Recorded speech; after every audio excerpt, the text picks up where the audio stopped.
Students, welcome to our channel science zone by Usha channel. तो बेटा आज हम इस वीडियो में कक्षा 10 पार्ट 3 धातु एवं अधातु के बारे में पढ़ेंगे।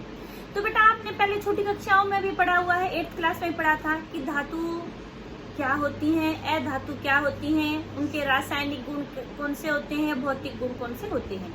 तो बेटा आज हम इस वीडियो में धातुओं के भौतिक गुणों के बारे में चर्चा करेंगे।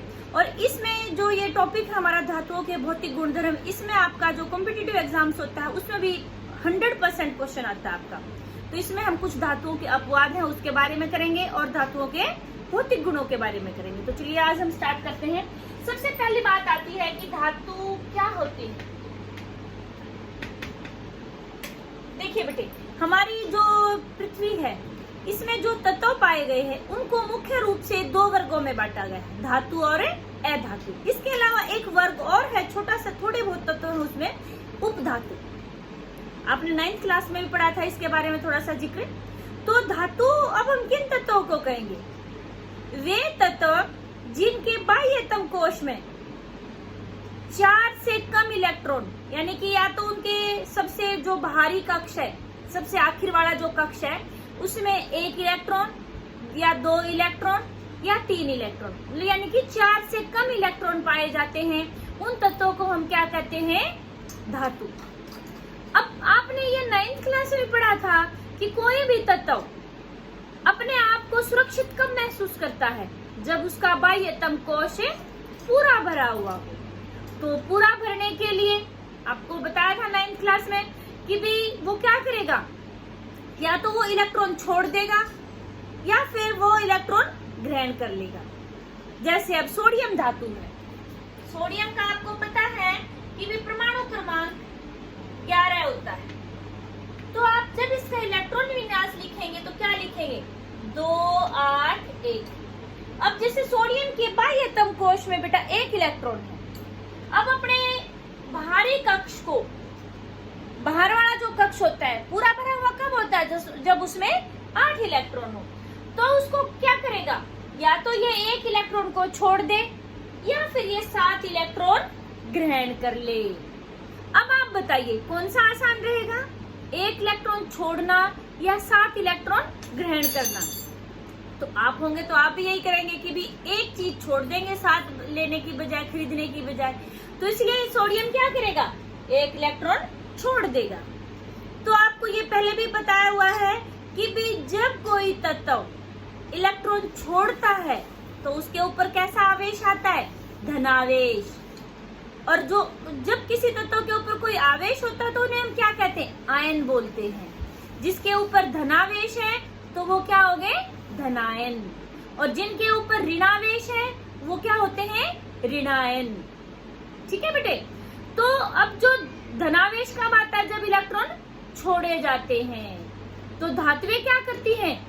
मैंने आपको बताया कि धातुओं के बाह्यतम कक्ष में 1 2 या 3 इलेक्ट्रॉन पाए जाते हैं। तो अपने बाह्यतम कक्ष को पूरा भरने के लिए, 8 करने के लिए ये क्या करेंगे? जो बाहरी कक्ष में 1 इलेक्ट्रॉन है, 2 है या 3 है, उनको ये छोड़ देंगे। यानी कि धातुएं क्या करेंगी? धनायन बनाती हैं, धनावेशित होती हैं। धातुएं क्या होती हैं? धनावेशित। ठीक है। तो यानी कि आपको धातु की परिभाषा बतानी आए तो आप क्या कहेंगे? वे तत्व जिनके बाह्यतम कक्ष में 1 2 या 3 या फिर आप कह सकते हैं 4 से कम इलेक्ट्रॉन होते हैं और जो इलेक्ट्रॉन को त्याग करके धनायन बनाती हैं। यानी कि धातुएं कैसी होती हैं? धनावेशित होती हैं। उन्हें हम क्या कहते हैं? उन तत्वों को धातुएं। अब इसका विपरीत हो गया हमारा अधातु। तो अधातु क्या हो गया? वे तत्व जिनके बाह्यतम कक्ष में 4 या 4 से अधिक, 4 हो सकते हैं या फिर 5 6 7 या 8, 4 या 4 से अधिक इलेक्ट्रॉन पाए जाते हैं, उन्हें हम क्या कहते हैं? अधातुएं। अब ये अपने अष्टक को पूरा करने के लिए, यानी कि बाहरी कक्ष को पूरा करने के लिए क्या करेंगे? इलेक्ट्रॉनों को ग्रहण करती हैं धातुएं। अब ग्रहण करेंगी तो कैसा आवेश हो जाएगा? ऋणावेश। तो इसलिए क्या बनाएंगी? ऋणायन। तो ये क्या होती है? ऋणावेशित। जो अधातुएं होती हैं वो कैसी होती हैं बेटे? ऋणावेशित। धातुएं कैसी होती हैं? धनावेशित होती हैं और अधातुएं ऋणावेशित होती हैं। तो आपका यहाँ से कॉम्पिटिटिव एग्जाम्स के लिए 3 प्रश्न बन जाते हैं। सबसे पहली बात, वे तत्व जिनके बाह्यतम कक्ष में 1, 2 या 3 इलेक्ट्रॉन पाए जाते हैं वो क्या होगी? धातुएं। आपसे पूछा जाए धातुओं के बाह्यतम कक्ष में कितने इलेक्ट्रॉन पाए जाते हैं? 1, 2 या 3। और अधातुओं के में 4 या 4 से अधिक। फिर धातुएं इलेक्ट्रॉन को ग्रहण करती हैं या त्यागती हैं? धातुएं इलेक्ट्रॉन को त्याग करती हैं और अधातुएं इलेक्ट्रॉन को ग्रहण करती हैं। धातुएं क्या करती हैं? धनावेशित आयन बनाती हैं, धनायन बनाती हैं और ये अधातुएं ऋणायन बनाती हैं। तो आपकी परिभाषा भी हो गई, इसमें छोटे प्रश्न भी हो गए। तो अब हम बात करेंगे धातुओं और अधातुओं के भौतिक गुणधर्मों के बारे में। तो आज हमारी वीडियो है वो भौतिक गुणधर्मों के बारे में ही है। धातुओं के भौतिक गुणधर्म कौन कौन से होते हैं? तो सबसे पहले बात आती है कि आपको चलो ये पूछा जाए, पेपर में ही पूछ लेते हैं कि भी कुछ धातुओं के उदाहरण बताइए। सामान्य रूप से कौन कौन सी धातुएं पाई जाती है आप दैनिक जीवन में देखते हैं? एल्यूमिनियम, तांबा, लोहा, जिंक। अच्छा, इनके प्रतीक भी आपने पढ़े हुए 9th क्लास में। एल्यूमिनियम का क्या होता है? एल। तांबा का क्या होता है? कॉपर बोलते हैं ना तांबे को, Cu। आयरन यानी कि लोहा, Fe होता है और जिंक यानी कि Zn होता है। टिन यानी कि Sn होता है। तो आपको कुछ धातुओं के बेटे पता होने चाहिए, यानी कि लेड जिसको हम शीशा बोलते हैं हिंदी में, तो वो क्या हो गया? Pb। और पारा यानी कि Hg हो गया और calcium Ca, sodium Na, magnesium Mg आदि।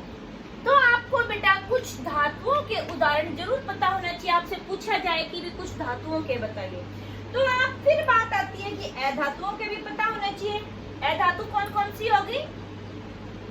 Carbon, hydrogen, oxygen, nitrogen, sulphur, phosphorus, chlorine, bromine, iodine, fluorine आदि। ठीक है, कुछ आपको अधातुओं के भी उदाहरण पता होने चाहिए। फिर बात आती है, हमने एक जिक्र और किया था कि भी तत्व मुख्य रूप से 2 वर्गों में हो गए, धातु और अधातु। इसके अलावा एक वर्ग और आता है उपधातु। उपधातु क्या होते हैं? यानी कि वे तत्व जिनके गुणधर्म धातु और अधातु दोनों से मिलते हैं, उन्हें हम क्या कहते हैं? उपधातु कहते हैं। इसके उदाहरण बता सकते हैं आप? बोरोन, सिलिकॉन, जर्मेनियम,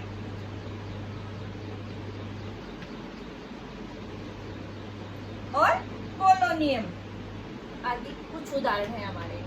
तो ये भी आपके कॉम्पिटिटिव एग्जाम से पूछा जाता है कि भी ये जो जैसे पूछ दे देते हैं, बताइए क्या है ये? धातु है, धातु है या उपधातु है, क्या है? तो boron, silicon, germanium, polonium, antimony, bismuth आदि ऐसे कुछ उदाहरण हैं जो क्या आते हैं? उपधातु वर्ग में आते हैं। तो अभी हम बात कर रहे थे कि धातु और अधातु के भौतिक गुणधर्मों की। तो सबसे पहली बात आती है भौतिक अवस्था।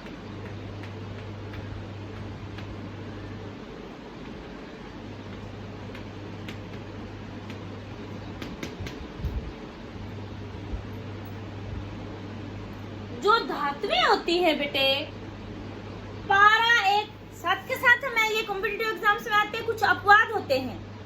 पारा एक ऐसी धातु है जो कक्ष ताप पर द्रव रूप में पाई जाती है। तो यानी कि पारे को छोड़कर, पारे का क्या होता है? Hg, जिसको इंग्लिश में हम क्या कहते हैं? मरकरी बोलते हैं।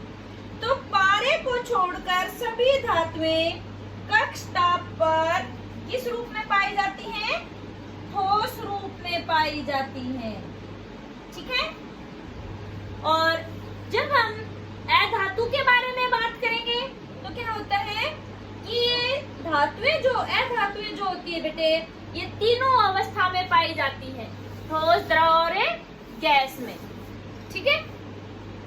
फिर आगे हमारी बात आती है, दूसरा हमारा जो पॉइंट है वो हमारा आता है धात्विक चमक।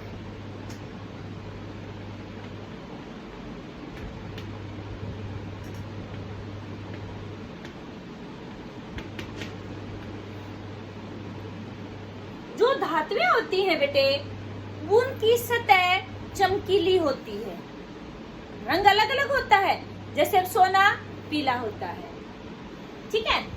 तो धातुओं में एक विशेष प्रकार की चमकें पाई जाती हैं और अधातुओं में चमकें नहीं पाई जाती है। एक ऐसी अधातु है आयोडीन, जिसमें चमक होती है। तो ये भी आपका अपवाद है, यानी कि धातुओं में धात्विक चमक होती है, उनका सतह चमकता है, लस्ट्रस, जिसको हम इंग्लिश में वर्ड यूज करते हैं। तीसरा पॉइंट आता है संरचना। वैसे हमने इसका जिक्र कर लिया है पहले संरचना का, यानी कि जो धातुएं होती है उनके बाह्यतम कक्ष में 1, 2 या 3 इलेक्ट्रॉन पाए जाते हैं और अधातुओं के बाह्यतम कक्ष में 4 या 4 से अधिक इलेक्ट्रॉन पाए जाते हैं। अगला जो पॉइंट है आपका वो आता है आपका चालकता। ये आपने 6, 7, 8 तीनों क्लासेस में पढ़ा हुआ है बेटे, चालकता। यानी कि जो धातुएं हैं वो विद्युत की और ऊष्मा की सुचालक होती हैं और अधातुएं जो होती हैं विद्युत और ऊष्मा की कुचालक होती हैं। ये चालक का मतलब क्या होता है? जिनके अंदर से प्रवाहित हो जाए, यानी कि ऊष्मा भी प्रवाहित हो जाती है। जैसे आप देखते हो धातु का कोई बर्तन है, आपने आग पर रखा, पतीला है आग पर, उसकी तली तो आग के संपर्क में है, लेकिन उसका ऊपर वाला सतह हम उसको छूते तो वो भी गर्म हो जाता है। तो कैसे? कि ऊष्मा प्रवाहित हो रही है।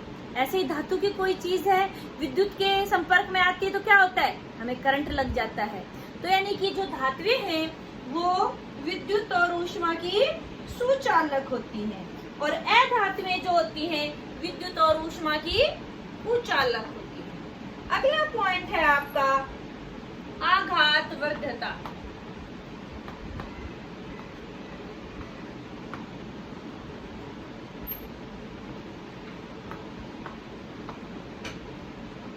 क्या होता है बेटे आघातवर्धता? यानी कि धातुओं का वह गुणधर्म जिसके कारण धातुओं को पीट करके चद्दर के रूप में बनाया जा सकता है। तो क्या कहलाता है ये? आघातवर्धता। यानी कि धातुओं को पीट करके चद्दर के रूप में बना सकते हैं। तो यानी कि धातुएं कैसी होती हैं? आघातवर्धक होती है और अधातुएं आघातवर्धक नहीं होती हैं।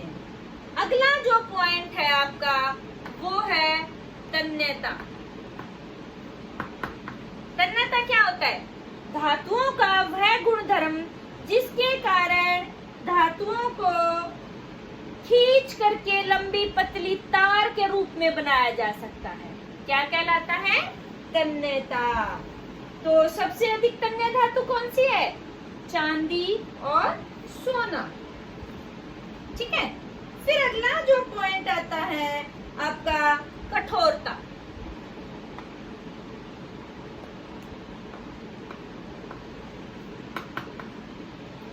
यानी कि जो धातुएं होती हैं बेटे वो सामान्यतः कठोर होती है, लेकिन कुछ जैसे सोडियम और पोटाशियम ऐसी धातुएं हैं जिनको चाकू से काटा जा सकता है, यानी कि वो नरम होती है। और जो अधातुएं जो होती हैं वो कठोर नहीं होती, वो कैसी होती हैं? भंगुर होती हैं, यानी कि वो नरम होती हैं। अगला है आपका पॉइंट जो है घनत्व।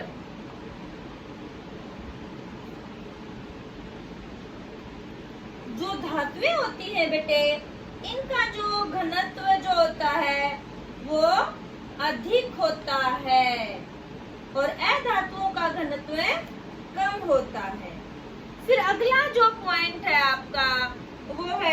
गलनांक तथा क्वथनांक।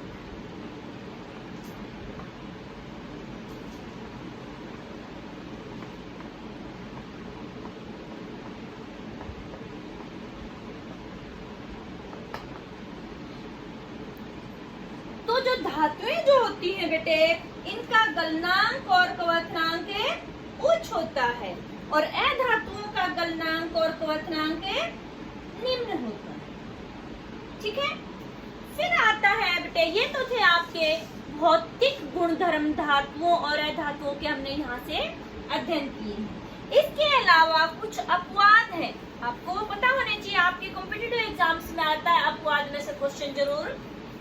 अभी हमने जैसे बताया था कि भी सभी धातुएं जो होती है वो कठोर होती है। आपसे पूछा जाए कि भी ऐसी धातु का नाम बताइए जिसको आसानी से चाकू से काटा जा सकता है, यानी कि जो नरम होती हैं, तो चाकू से कटने वाली धातु।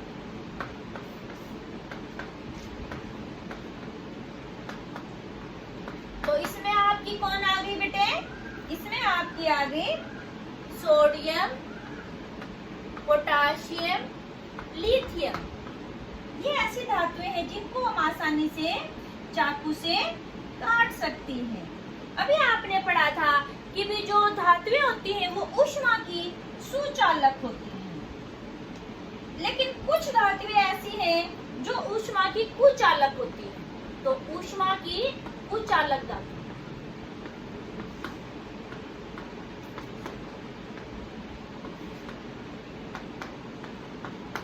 वो कौन सी होगी आपकी? पारा,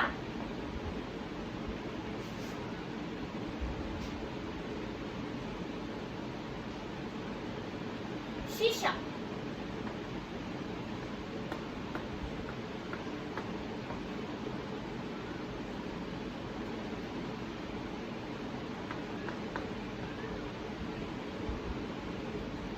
अगला है आपका कि भी धातुएं जो ठोस रूप में नहीं पाई जाती, तरल रूप में, तरल धातु कक्षताप पर।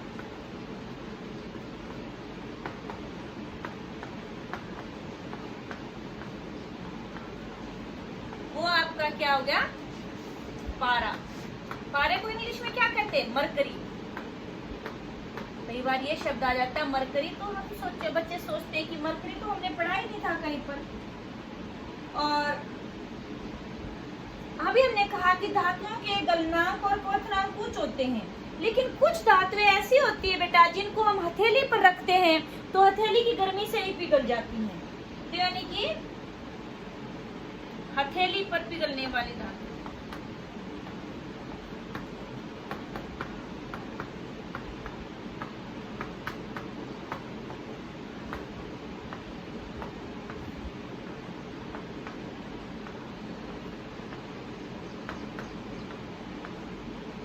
इसमें आपका आ गया बेटे पारा, गैलियम, सीजियम,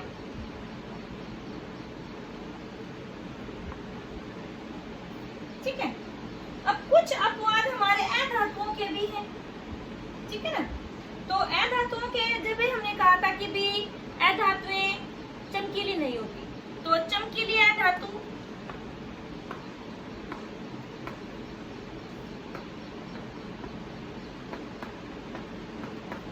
क्या होगी? आयोडीन।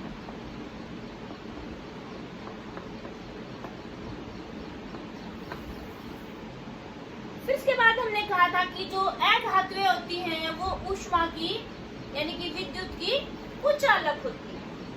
तो विद्युत की सुचालक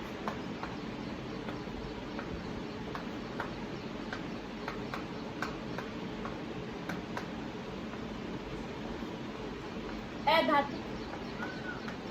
कार्बन का एक रूप होता है ग्रेफाइट।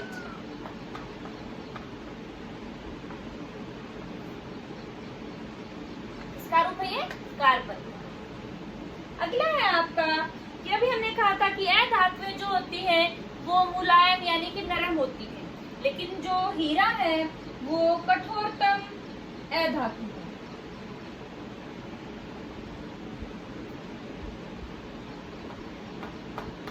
कठोर अधातु, इसमें हमारा कौन आ गया? हीरा। कठोरतम संस्थान है हीरा हमारी पृथ्वी का। फिर हमने कहा था कि भी अधातुएं जो होती हैं वो ज्यादातर ठोस और गैस रूप में पाई जाती है, लेकिन तरल अधातु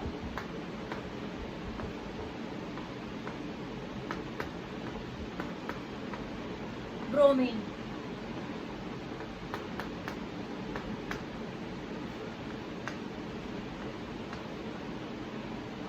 और ये थे हमारे कुछ बेटे अपवाद। फिर हम बात करते हैं कि भी कुछ हमारे क्वेश्चंस आते हैं धातु और अधातुओं के भौतिक गुणधर्मों से रिलेटेड, कि भी हमारे जो स्कूल की जो घंटी होती है वो धातु की क्यों बनी होती है?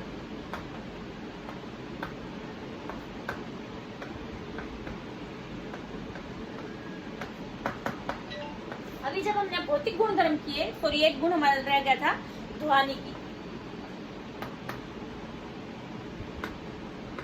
जिसको इंग्लिश में बोलते हैं सोनोरस। धातुएं जब किसी कठोर सतह से टकराती हैं तो ध्वनि उत्पन्न करती हैं, तो धातुओं का ये गुणधर्म क्या कहलाता है? ध्वनिकी या सोनोरस। तो धातुओं के ध्वनि के गुणधर्म के कारण ही स्कूल की जो घंटी होती है बेटे वो किसकी बनी होती है? धातु की बनी होती है। फिर बात आती है कि खाना बनाने के लिए हम एल्यूमिनियम या तांबे के बर्तनों का उपयोग करते हैं या सिल्वर के। क्यों करते हैं? क्योंकि ये क्या होते हैं? धातुएं ऊष्मा की सुचालक होती हैं और इनका गलनांक उच्च होता है, तो इसलिए हम खाना पकाने के लिए धातु के बर्तनों का उपयोग करते हैं।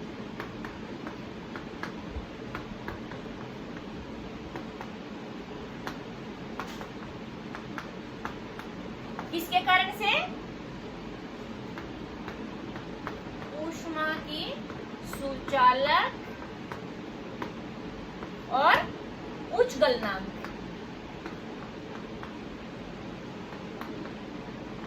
के कारण से खाना बनाने के लिए बर्तनों का, धातु के बर्तनों का प्रयोग किया जाता है।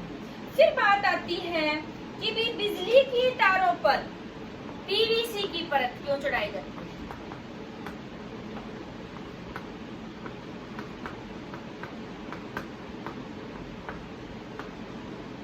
क्यों चढ़ाई जाती है? क्योंकि जो बेटा बिजली की तारों के लिए किसका प्रयोग किया जाता है? तांबे या एल्यूमिनियम का। क्यों? क्योंकि ये विद्युत की सुचालक होती है। इन पर रबर या पीवीसी की परत इसलिए चढ़ाई जाती है क्योंकि ये जो रबर और पीवीसी जो होती है विद्युत की कुचालक होती है।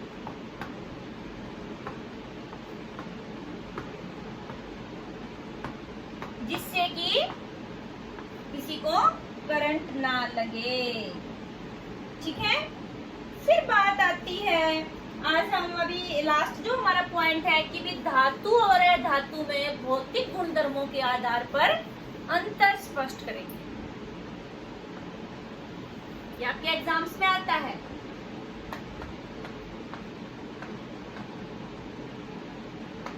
भौतिक गुणधर्मों के आधार पर, फिर आगे हम इसी पार्ट में रासायनिक गुणधर्मों के आधार पर। सबसे पहली बात, इनके बाह्य तंकोष्ठ में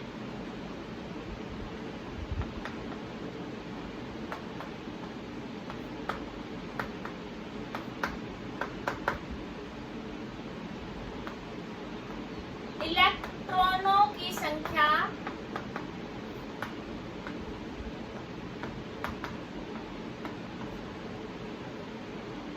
चार से कम होती है।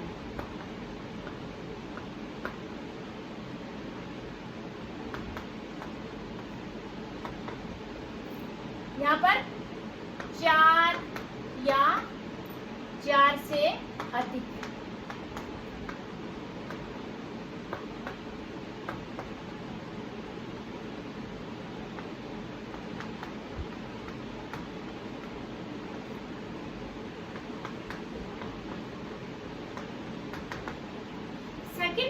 पॉइंट आता है बेटे आपका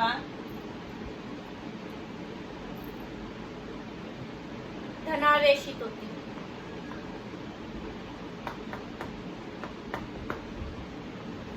ये कैसी होती है?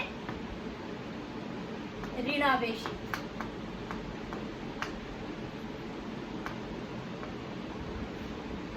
थर्ड जो पॉइंट आता है ये कठोर होती है, ये नरम होती है। ऊष्मा व विद्युत की सुचालक।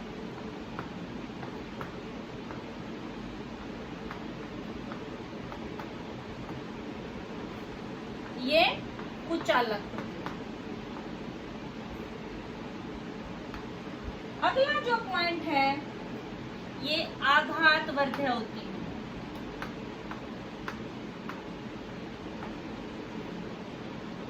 आघातवर्धक नहीं होती है, ये तन्य होती है। तन्य नहीं होती है। अगला जो है आपका, इनके क्वथनांक और गलनांक उच्च होते हैं।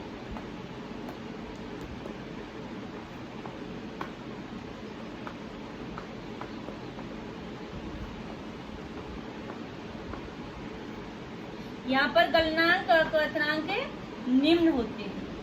अगला जो पॉइंट है, घनत्व अधिक होता है।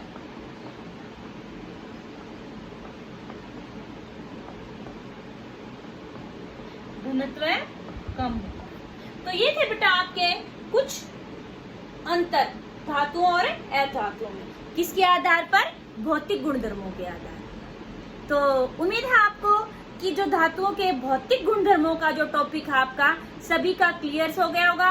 और इसमें जो आपके कॉम्पिटिटिव एग्जाम से रिलेटेड क्वेश्चंस हैं वो बहुत ही इंपॉर्टेंट है बेटे, 100% आते हैं इस टॉपिक में से। तो आपको ये जो क्वेश्चंस आपको मैंने बताए कॉम्पिटिटिव एग्जाम्स के लिए वो भी अच्छे से लर्न करने हैं। आपको वीडियो अच्छी लगी तो इसको शेयर और लाइक जरूर करें। और जिसने भी चैनल सब्सक्राइब नहीं किया है बेटे, सबसे पहले आप चैनल को सब्सक्राइब करें। Thank you.